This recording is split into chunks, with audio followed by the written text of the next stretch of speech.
덮으시는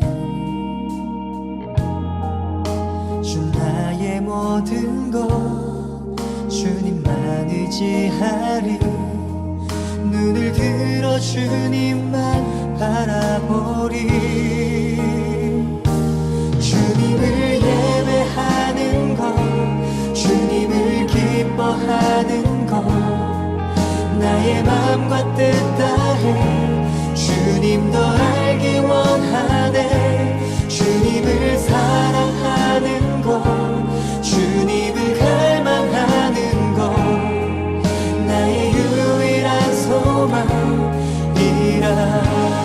주님을 할렐루야. 오늘도 말씀과 기도로 하루를 여는 여러분을 사랑하고 축복합니다. 오늘도 주의 말씀에 즉각적으로 반응하고 순종하는 우리 모두가 되길 바랍니다. 사람들이 쓰는 말, 단어에는 연상할 수 있는 어떤 이미지가 있죠. 그래서 사람들은 그것을 기반으로 소통도 하고 그 이미지를 반대로 이용하여 문학적인 표현을 하기도 합니다. 단적인 예로 영광이라는 단어가 그렇습니다. 이 단어를 들으면 우리는 성공, 인정, 승리 등을 떠올리게 됩니다. 좋은 결과가 나오고 많은 사람들이 박수를 보내는 순간을 떠올리죠. 그것이 우리가 생각하는 영광입니다. 더 구체적인 예를 들어보면 어떤 학생이 오랜 기간 시험을 준비했다고 해봅시다. 수많은 밤을 보내며 공부를 했고 결국 합격 소식을 듣게 됩니다. 우리는 자연스럽게 그 결과의 순간을 영광이라고 부릅니다. 하지만 때로는 그 반대의 의미로 그 단어를 사용하기도 하죠. 때로는 누가 봐도 힘들고 어려운 순간을 영광이라고 말할 때가 있습니다. 그런 때는 그 당사자에게 다른 깊은 의미가 있을 때이겠지요.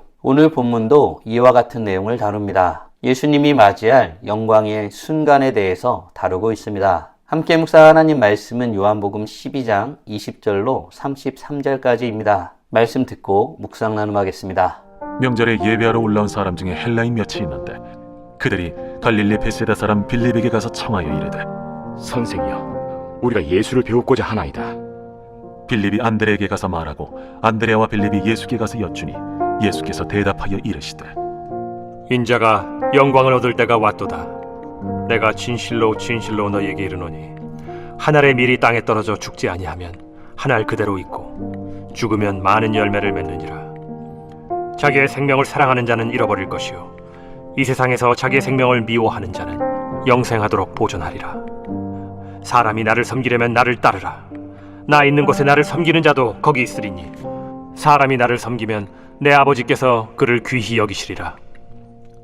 지금 내 마음이 괴로우니 무슨 말을 하리요. 아버지여 나를 구원하여 이 때를 면하게 하여 주옵소서. 그러나 내가 이를 위하여 이때에 왔나이다. 아버지여 아버지의 이름을 영광스럽게 하옵소서. 이에 하늘에서 소리가 나서 이르되 내가 이미 영광스럽게 하였고 또다시 영광스럽게 하리라. 곁에 서서 들은 무리는 천둥이 울었다고도 하며 또 어떤 이들은 천사가 그에게 말하였다고도 하니 이 소리가 난 것은 나를 위한 것이 아니요 너희를 위한 것이니라. 이제 이 세상에 대한 심판이 이르렀으니 이 세상의 임금이 쫓겨나리라. 내가 땅에서 들리면 모든 사람을 내게로 이끌겠노라. 이렇게 말씀하시면 자기가 어떠한 죽음으로 죽을 것을 보이심이로라.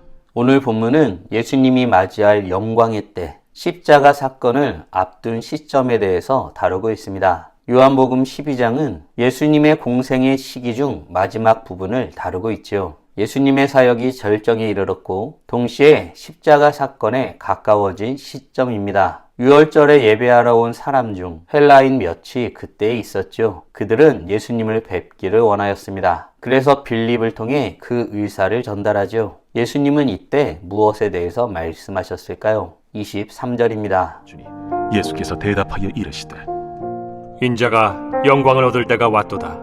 헬라인들이 예수님을 찾기 시작했습니다. 예수님의 영향력이 점점 커지고 있었던 탓이죠. 사람의 눈으로 보면 이제부터가 성공의 시작처럼 보입니다. 하지만 예수님은 이 순간을 십자가의 사건으로 설명하시죠. 예수님이 말하는 영광은 사람들에게 인정받는 순간이 아니라 하나님의 뜻에 완전히 순종하는 시간이었습니다. 요한복음에서 영광이라는 단어는 자주 십자가와 연결됩니다. 십자가는 세상의 눈으로 보면 실패입니다. 그러나 하나님 나라의 시선에서는 구원의 완성이지요. 성경은 말합니다. 십자가는 단순한 고난이 아니라 하나님의 구속 계획이 이루어지는 중심 사건이라고 말입니다. 하나님의 영광은 인간의 성공이 아니라 하나님의 뜻이 이루어지는 자리에서 드러납니다.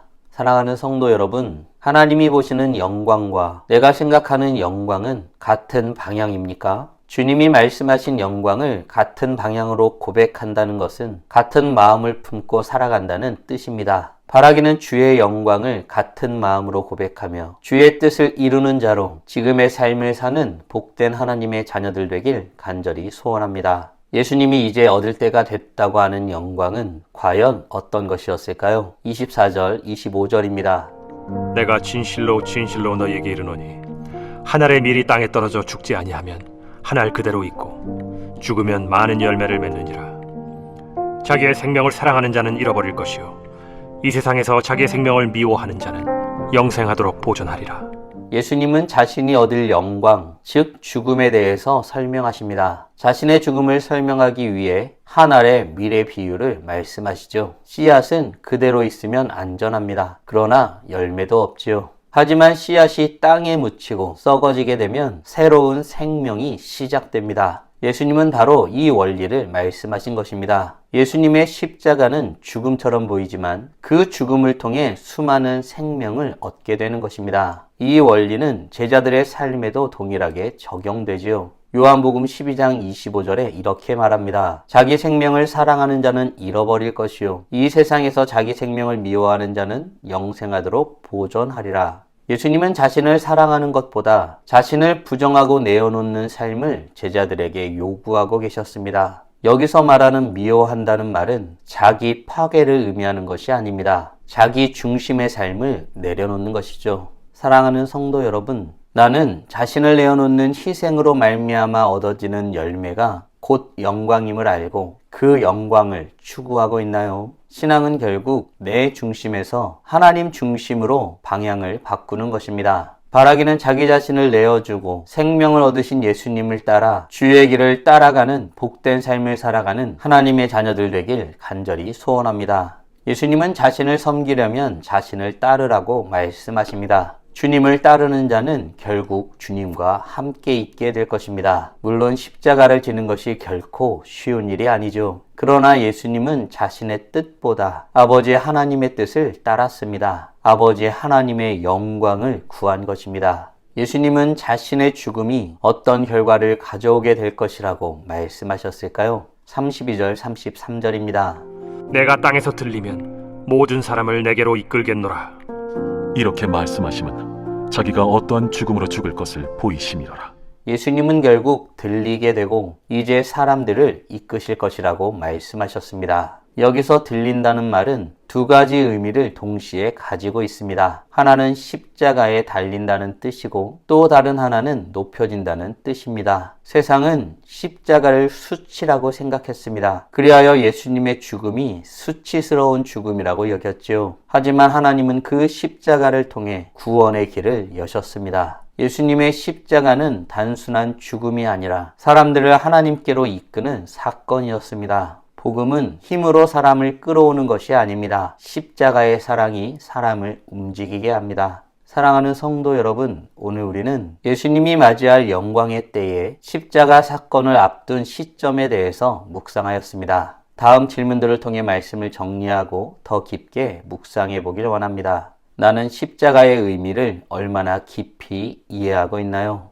아울러 나는 자신을 다 내어주셔서 나를 구원하신 예수님처럼 나의 영광이 아니라 아버지 하나님의 영광을 구하며 살아가고 있나요? 참된 영광을 구하며 살아가기 위해 지금 당장 할 수 있는 일은 무엇이 있을까요?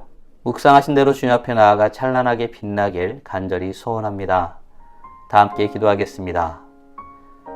살아계신 하나님 감사합니다. 오늘도 우리에게 복된 날을 허락하여 주시고 주의 말씀으로 하나님이 어떤 분이신지 무엇을 원하시는지 우리가 어떤 존재이고 어떻게 살아야 하는지 깨닫고 고백하게 하심에 감사드립니다. 주님은 십자가 사건을 자신의 죽음을 영광의 자리라고 영광을 얻는 때라고 고백하고 선언하셨습니다. 인간적인 생각으로는 감당할 수 없는 어려운 길이지만 그것이 아버지 하나님의 뜻이고 그 죽음으로 수많은 영혼들이 생명을 얻어 하나님 나라에 하나님의 영광을 위해 살아가게 될 것을 알아 그 일을 순종으로 행하셨습니다. 아버지 하나님의 영광을 구하는 그 복된 모습을 우리가 말씀을 통해서 깊이 묵상하며 확인하고 또 확인하게 됩니다. 주님으로 말미암은 생명을 얻은 우리는 이제 나의 영광이나 나의 만족이 아니라 아버지 하나님의 영광을 구하며 살아야 하는데 그렇게 살고 있는지 우리 자신을 돌아보게 됩니다. 거룩하신 하나님, 주의 영광을 구하며 주님 앞에 나아가는 우리 모두가 될 수 있도록 은혜 내려 주시옵소서. 오늘도 주님의 말씀, 주님의 뜻이 어떤 것인지 깊이 묵상하며 나의 삶에 주의 뜻이 이루어지고 아버지 하나님의 영광이 구하여지는 아름다운 삶이 되길 원하오니 우리의 삶을 사용하여 주시옵소서. 그리하여 오늘도 주님의 뜻을 구하며 나아갑니다. 주님께 겸손함으로 간구하며 섭니다. 하나님, 이 모습을 통하여 주님 홀로 영광 받아 주시고 이로 말미암아 우리가 찬란하게 빛나는 복되고 아름다운 인생 살아가게 하여 주시옵소서. 오늘도 주님과 함께 살고 이웃과 함께 살아 우리의 삶을 통하여 영광 돌리길 간절히 소원합니다. 이 모든 말씀 우리 주 예수 그리스도의 이름으로 기도드리옵나이다.